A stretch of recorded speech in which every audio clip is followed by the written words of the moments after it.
Bonjour et bienvenue dans votre émission spéciale bilingue consacrée à l'Ukraine。观众朋友您好，欢迎收看欧洲卫视双语特别节目《直击乌克兰》，我们一同关注乌克兰局势的最新进展。Voici l'essentiel de ce qu'il faut retenir。下面请看详细内容。3月23号，中国外交部发言人汪文斌主持例行记者会，有记者提问，美国及其西方盟友正在评估俄罗斯是否适合留在20国集团内。消息称，如果俄罗斯仍为20国集团成员，对该组织职能是一种削弱。中方对上述观点有何立场？是否认为俄罗斯总统普京可以继续参加今年将在印尼举行的 G20 峰会？汪文斌表示，20国集团是国际经济合作的主要论坛，汇聚了世界主要经济体。俄罗斯是重要成员，任何成员都没有权利开除其他国家的成员资格。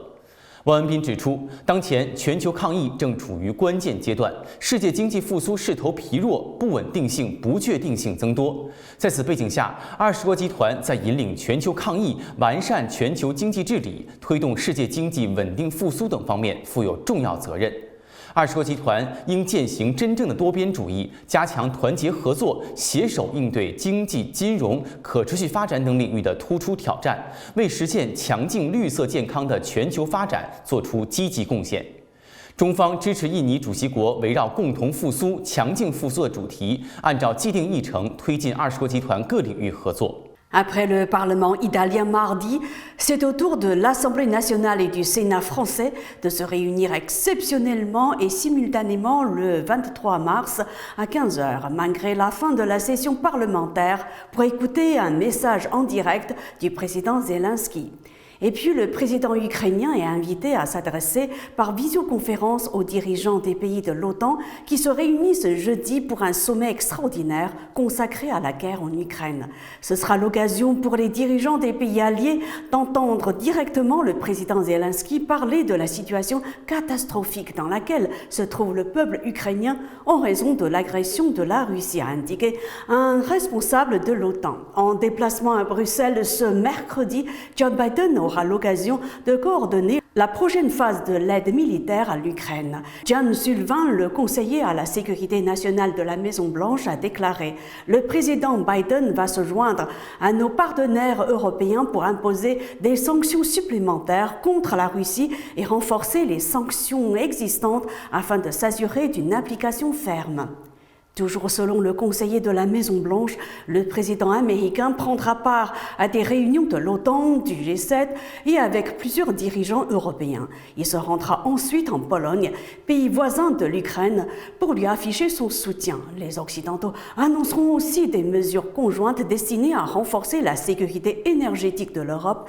et à réduire leur dépendance au gaz russe. 乌克兰农业部长罗曼列先科3月22号表示，乌克兰今年春季作物播种面积预计将比2021年减少1万以上，减至约700万公顷。在俄乌局势升级前，他们预计的播种面积为1500万公顷。据路透社22号报道，列先科当天说：“我们调整后的计划为700万公顷，为原计划的1半以下。玉米播种将会减少，我们有大量的玉米库存，但是以后如何出口是个问题。”据报道，乌克兰是全球主要农业生产国和出口国。乌克兰战事可能会导致该国2022年的农作物收成和即将到来的2022至2023年的季节出口大幅减少。乌克兰春季作物播种预计将涵盖大麦和玉米等谷物，以及甜菜、向日葵和大豆等其他作物。列先科介绍称，农民今年可以播种最多330万公顷玉米，而2021年的播种面积约为540万公顷。Le groupe pétrolier français Total Energy a annoncé mardi qu'il n'achèterait plus de pétrole russe d'ici au 31 décembre. Une annonce d'envergure alors que les pays européens ne sont pas encore parvenus à se mettre d'accord pour décréter un embargo sur le pétrole russe. Toutefois, la décision de Total Energy ne prendra pas effet avant la fin de l'année, ce qui limitera sa portée immédiate sur les finances publiques russes. Dès le lendemain de la guerre en Ukraine, le groupe français avait annoncé qu'il renonçait à toute opération de trading sur les marchés spot pour le pétrole et les produits raffinés de Russie. Mais l'annonce de mardi va beaucoup plus loin car elle concerne aussi ces contrats d'approvisionnement qui courent jusqu'au 31 décembre 2022.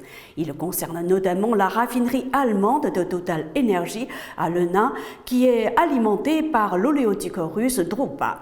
Le groupe français s'engage à trouver des sources alternatives en concertation étroite avec le gouvernement allemand, notamment en important du pétrole via la Pologne voisine. Total Energy va aussi mettre fin au contrat d'achat de diesel russe. Le vieux continent, qui est déficitaire dans ce domaine, importe 12% de son gazole de Russie, une proportion qui monte même à 25% pour la France. Total Energy prévoit des importations d'autres continents en substitution notamment de la raffinerie saoudienne Satorp, dont il est actionnaire. Cependant, Olaf Scholz, le chancelier allemand, a réitéré son opposition à l'interdiction des importations de pétrole russe. 俄罗斯卫星通讯社3月23号消息，俄罗斯驻美国大使安东诺夫表示，西方国家任意解释国家出口管制法，简化出口许可证批准程序，为乌克兰提供致命武器，导致这些武器流入极端分子手中，这对欧洲和全球安全构成直接威胁。安东诺夫质疑：难道西方国家没有意识到，从全球各地来到欧洲的暴徒在乌克兰获得了战斗经验，以后就可以在任何地方为所欲为？供给给乌克兰军队的导弹武器在整个欧盟和邻近地区扩散，西方难道不明白这些武器会对民航飞机造成危险？安东诺夫最后呼吁美国政客摆脱幻想和自满，这些武器也存在落入美国境内的极端分子手中的可能性。Dmitry Peskov, le porte-parole du Kremlin, a déclaré sur la chaîne CNN internationale que Moscou n'utilisera l'arme nucléaire en Ukraine qu'en cas de menace existentielle contre la Russie. Il a assuré que la Russie avait une doctrine de sécurité intérieure. Cela est public. Vous pouvez y lire toutes les raisons pour l'utilisation des armes nucléaires. Et s'il s'agit d'une menace existentielle pour notre pays, alors elles peuvent être utilisées en accord avec notre doctrine.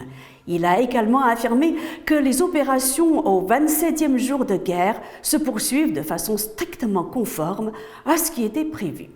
Quelques jours après le début de la guerre lancée le 24 février et alors que l'armée russe rencontrait une résistance inattendue de la part des forces de sécurité ukrainiennes, le président russe avait mis en alerte toutes les composantes de la force de dissuasion nucléaire, déclenchant des protestations internationales. Les craintes portent notamment sur la possible utilisation par Moscou d'armes nucléaires de petite dimension. Nous surveillons ceci quotidiennement et du mieux que nous pouvons. Nous n'avons rien vu qui nous conduise à conclure que nous devons changer notre posture stratégique de dissuasion, a commenté mardi le porte-parole du Pentagone, John Kirby. C'est la fin de cette émission. Merci à vous de l'avoir suivi. Mandarin TV continue de suivre de près l'évolution de la situation en Ukraine. À la prochaine. 感谢收看这一期的特别节目《直击乌克兰》，有关乌克兰危机的最新进展，欧洲卫视还会持续关注。